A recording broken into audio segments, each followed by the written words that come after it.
한 번쯤은 우리의 뇌는 단순하다라는 말을 들어본 적 있을 것입니다.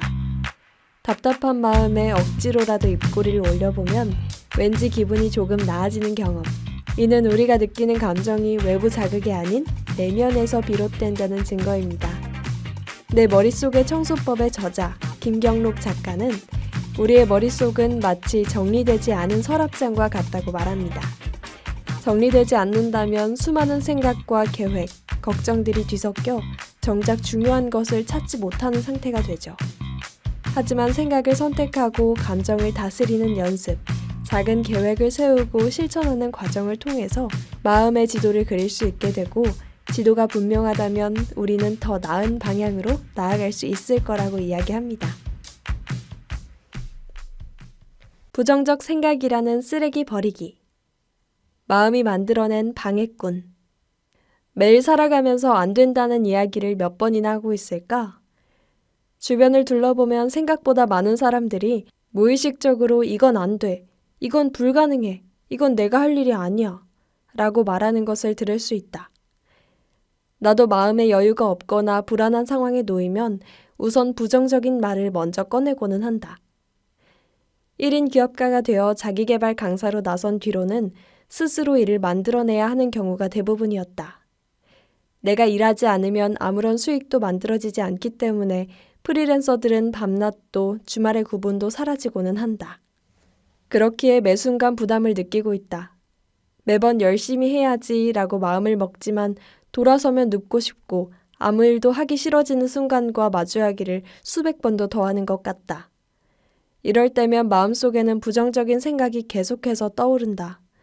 부정적인 생각은 부정적인 감정과 이어지고 결국에는 무기력이 악순환되는 고리에 빠져들어 버린다. 내가 느끼는 부정적인 감정이 정말 사실에 근거해서 발생한 것일까? 평온한 일요일 오후, 인적이 드문 호숫가에서 휴가를 즐기고 있는 나의 모습을 떠올려보자. 석양을 바라보며 나룻배를 띄워놓고 행복한 시간을 보내고 있던 중 갑자기 내 뒤에서 무언가가 쿵 하면서 배에 부딪혔다. 이때 나의 머릿속에는 무슨 생각이 떠올랐을까? 보통 다른 사람이 배를 타고 오다가 내 배에 부딪혔다는 생각을 하며 뒤를 돌아볼 것이다. 동시에 화를 버럭 낼 것이다. 하지만 뒤를 돌아봤는데 아무도 없다. 아래를 바라보니 커다란 나뭇가지가 떠내려오다 배에 부딪힌 상황이었다. 나는 멋쩍게 웃으며 아무 일도 없었다는 듯이 평온한 상태로 돌아온다. 내가 화가 난 이유는 무엇일까? 행복한 시간을 보내고 있는 나를 누군가가 고의로 또는 실수로 방해한다는 상상이 먼저 떠올랐던 것이다. 하지만 그건 상상이었고 아무도 나를 괴롭히려고 한 사람은 없다. 이번에는 실제로 경험했던 일이다. 어느 일요일 오전이었다. 해야 할 일이 너무 많아 아침부터 책과 씨름하며 작업을 하고 있었다. 오전 10시쯤 갑자기 시끄러운 공사 소리가 들렸다. 공동으로 사용하는 아파트다 보니 어쩔 수 없다고 생각했다. 그래도 모두가 집에서 쉬고 있는 일요일 아침에 공사라니. 최대한 빨리 작업을 끝내겠거니 하며 참았다. 하지만 소리는 점점 커졌고 2시간이 지나도 끝날 기미가 없어 보였다. 나는 점점 화가 났다. 이건 좀 너무하다 싶었다. 결국 인터폰으로 경비실에 연락을 했다. 일요일인데 이래도 되는 거냐고 따지듯이 물었다. 그런데 돌아온 대답에 화가 난 감정은 사라질 수밖에 없었다.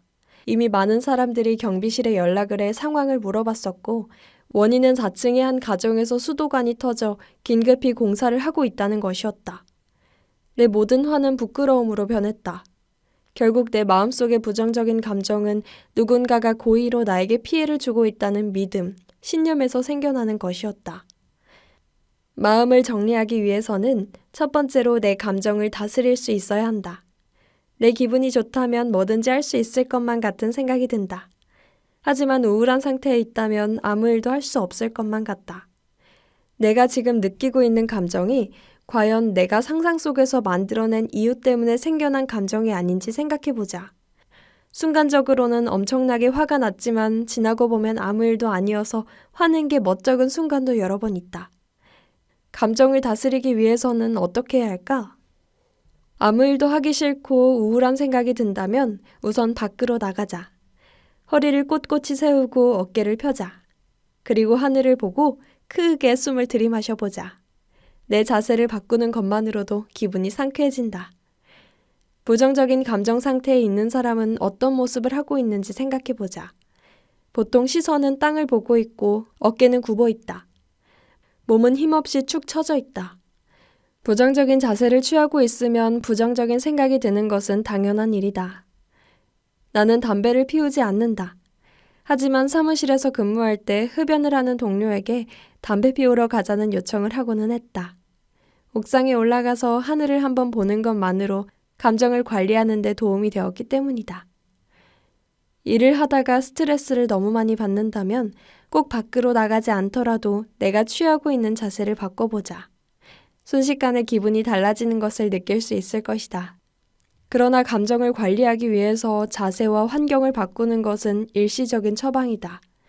쉽게 할 수 있는 만큼 다시 부정적인 감정으로 돌아가는 것 역시 빠르다.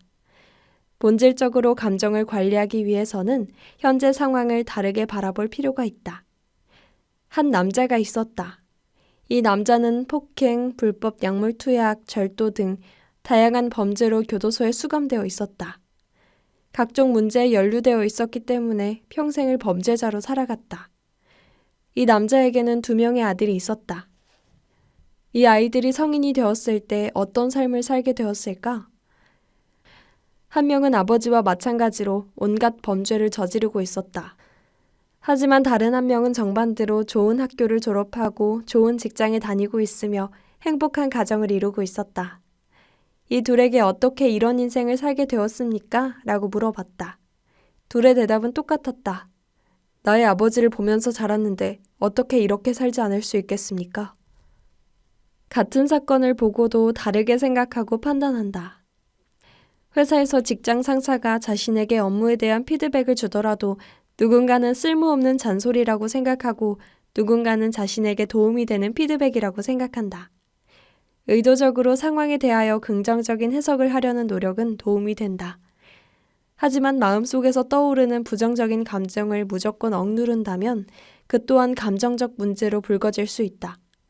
어떠한 문제에 대해서 내가 부정적인 감정을 느끼고 있다면 그 감정이 생길 때 차분히 앉아서 내가 지금 부정적인 감정을 느끼는 이유가 무엇일까? 라고 질문해보자. 대부분의 상황은 일어나지도 않은 상황에 대해 상상으로 부정적인 감정을 느낀 것일 것이다. 부정적 감정을 무조건 억누르려고 하지 말고 그 상황을 객관적으로 판단해보라. 이것이 내가 정말 화가 날 만한 상황인지 우울할 근거가 있는지 찾아보고 그렇지 않다는 사실을 알게 되면 감정은 무슨 일이 있었냐는 듯이 평온함을 찾게 된다. 만약 상황을 객관적으로 바라보기 힘들다면 같은 상황에서 다른 결과를 만들고 있는 사람을 생각해보자. 내 생각이 고착화돼 버린 이유가 뭘까? 똑같은 상황에서 경험하는 사실에 대한 의미를 부여할 때 계속해서 같은 의미를 부여했기 때문이다. A라는 상황이 발생하면 그 결과는 B나 C 혹은 D가 될 수도 있다. 그런데 나에게는 A라는 상황이 언제나 B라는 결과로 고착되어 버렸다. A라는 상황이 불러올 결과에 대해서 C 또는 D로 해석하는 사람과 이야기를 나누면 충분히 다른 결과가 나올 수 있다는 사실을 인지할 수 있다. 그러면 감정을 다루는 데 있어 한결 수월해진다. 우울한 감정을 다스리는 5가지 방법. 감정을 관리하기 위해서는 꾸준한 노력으로 강한 마음의 근력을 기르는 것이 중요하다. 어떻게 하면 우울한 마음에서 벗어나서 행복한 마음을 강하게 가질 수 있을지 5가지 방법을 소개한다. 첫째, 일기 쓰기다. 일기를 통해 자신을 바라보는 방법은 자신의 인생을 새로운 관점에서 바라보게 해주기 때문에 감정 조절에 도움이 된다.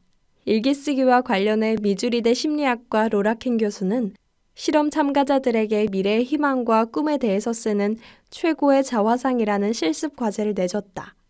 참가자들은 하루 20분씩 나흘 동안 모든 일이 최대한 잘 풀리고 바라던 목표가 모두 달성될 경우 자신의 미래가 어떻게 될지 써보라는 지시를 받았다. 이 과제를 마친 참가자들은 전보다 훨씬 행복해졌을 뿐 아니라 그 긍정적인 효과가 몇 주 동안 지속되었다. 일기를 쓰는 방법은 중요하지 않다. 아날로그 노트를 활용하거나 디지털 도구를 이용해도 상관없다. 둘째, 감사 표현이다. 누군가에게 감사의 말을 전하거나 자기 자신에 대한 감사의 말을 적는 것만으로도 우울한 기분과 불안감을 덜어주며 이는 우리를 행복하게 만드는 효과를 가지고 있다. 긍정 심리학의 대부 마틴 셀리그만은 감사함을 느끼는 일과 그 일이 자신에게 일어난 이유를 적음으로써 감사한 마음을 오래 유지할 수 있다는 사실을 알아냈다. 내 마음이 우울함으로 빠져들려고 하면 의도적으로 감사한 상황 또는 감사했던 사람을 떠올려보자. 의도적으로 매일 아침 감사일기로 하루를 시작하면 하루 종일 행복한 상황에서 지낼 수 있을 것이다. 셋째, 운동 역시 큰 도움이 된다. 규칙적으로 하는 운동은 긴장감과 불안, 우울한 기분을 해소해준다. 옥스퍼드 대학교 마이클 아가일 교수에 따르면 운동이 여러 가지 면에서 우리를 행복하게 해준다고 한다. 운동을 꾸준히 하는 사람은 너무 피곤해서 혹은 너무 바빠서 운동할 시간이 없다고 호소하는 사람보다 자신감이 넘치고 행복하며 기운이 솟는다. 장거리 달리기 선수들을 대상으로 진행한 연구에서는 리너스 하이가 실제로 존재한다고 밝혔다. 맨헨 공과대학의 해닝 베커 박사는 장거리 달리기 선수들을 대상으로 훈련 전후 심리 감정 테스트를 실시하고 뇌를 단층 촬영해서 달리는 동안 발생된 화학적 변화를 관찰했다. 실제 달리기를 마친 선수들의 뇌에는 다량의 엔도르핀이 분비되었다. 더 강력한 도취감을 느낀다고 말한 선수일수록 뇌에서 더 많은 엔도르핀이 분비되었다. 싫어하는 운동을 억지로 할 필요는 없다. 나에게 맞는, 재미있는 운동을 찾아서 하면 된다. 밖으로 나가서 꾸준히 할 수 있는 운동을 찾아보자. 넷째, 행복한 기억을 떠올려보자. 우울한 감정에 빠져들게 되거나 화가 난다면 행복한 기억을 떠올리는 것만으로 기분 좋은 감정을 불러올 수 있다. 갑자기 행복한 기억을 떠올리기는 쉽지 않다. 그럴 때는 나만의 행복 물건을 만들자. 여행을 가서 기념품을 사오는 이유는 그곳에서 경험했던 행복한 감정을 저장하기 위함이다. 그렇다면 내가 행복한 순간을 기억하고 그 기억과 연결될 수 있는 물건을 보면서 그 감정을 대입시켜보자. 언제나 지닐 수 있는 물건이면 더 좋다. 사진도 좋고 책도 좋다. 자신만의 특별한 물건이어도 괜찮다. 지갑에 언제나 넣어 다닐 수 있는 물건이라면 중간에 한 번씩 꺼내어 그 행복한 감정을 떠올려보자. 다섯째, 명상을 해보자. 성공을 이룬 많은 사람들은 하나같이 명상의 효과를 극찬한다. 실제로 노스캐롤라이나 주립대학교 심리학과의 바바라 프레드릭슨 교수는 매일 20분씩 명상을 수련할 경우 얻을 수 있는 효과를 연구했다. 연구에 참여해 8주 동안 명상 수련을 한 참가자들은 행복과 건강, 관계의 질, 공감 능력, 회복력 등에서 큰 변화를 겪었다. 명상을 처음 시작하면 2분도 견디기 힘들다. 처음에는 다른 누군가의 도움을 받는 것이 효과적이다.